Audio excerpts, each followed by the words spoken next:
reading the book, towards the end, it becomes sort of very moving, because you're talking about Childe is looking at issues of what an intellectual life means, and then you're looking at death and mortality as well. I reckon that this is a book that a young person really couldn't write. I think you have to be probably in your 70s and your 80s, like we are, where you're considering mortality and you're looking at death of people you know, and you've experienced death yourself. It probably couldn't have been written any earlier like it has been written. I'm just saying that. Okay, I don't quite know how to respond to that. No, you don't have to respond, I'm just saying. Yes. I'm an old fella, okay. Yeah, well, we both are. And that brings me to another aspect of the book. The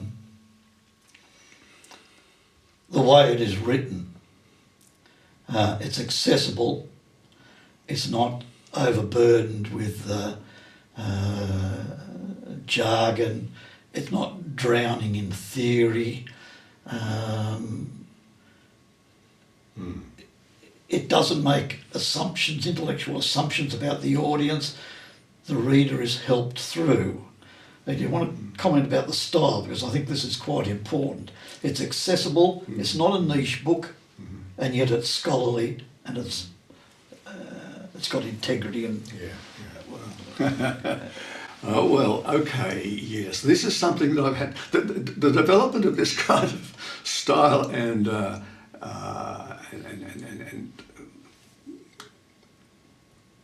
the way I put my presence into the book, all that has taken a long time for me to learn. I've been retired for 20 years from academia, and that was retiring was I think a very important moment in terms of this style that you're talking about. I think I once said to you that I had to de-academise myself, and that's Yeah, that's what I've done. You made that statement when we were writing this. That's right, Radical Sydney, which came out in 2010. It did. But it took us from about 2001 to put it together. Yeah, another long form book. Another, right. And it's nearly 10 years after. Still selling. It's still selling, and it's still in print.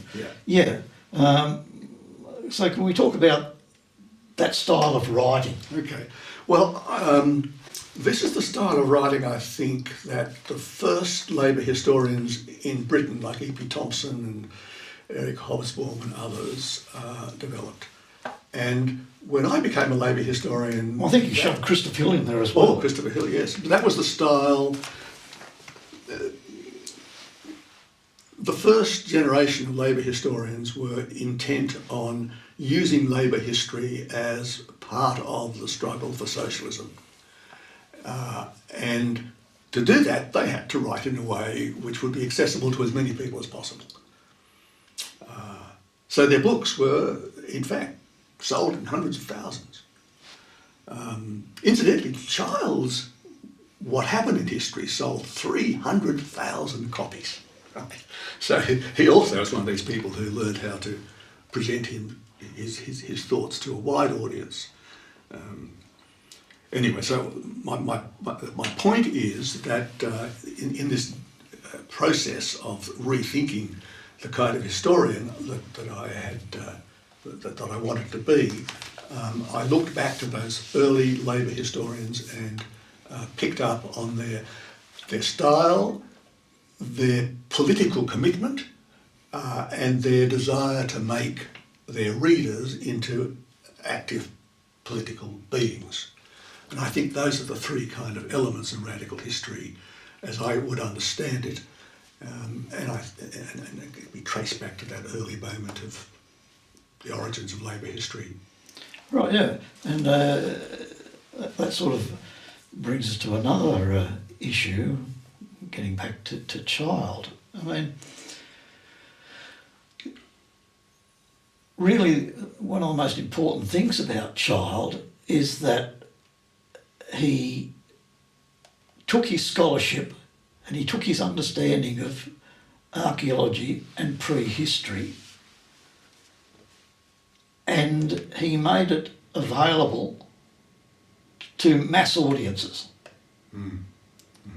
So for me, he's a model of what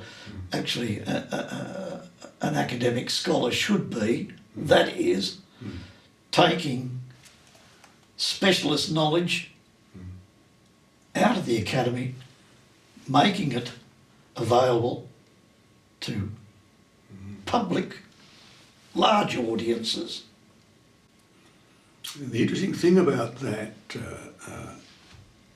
tradition of writing, for Childe, it begins in Australia in 1918, 1919.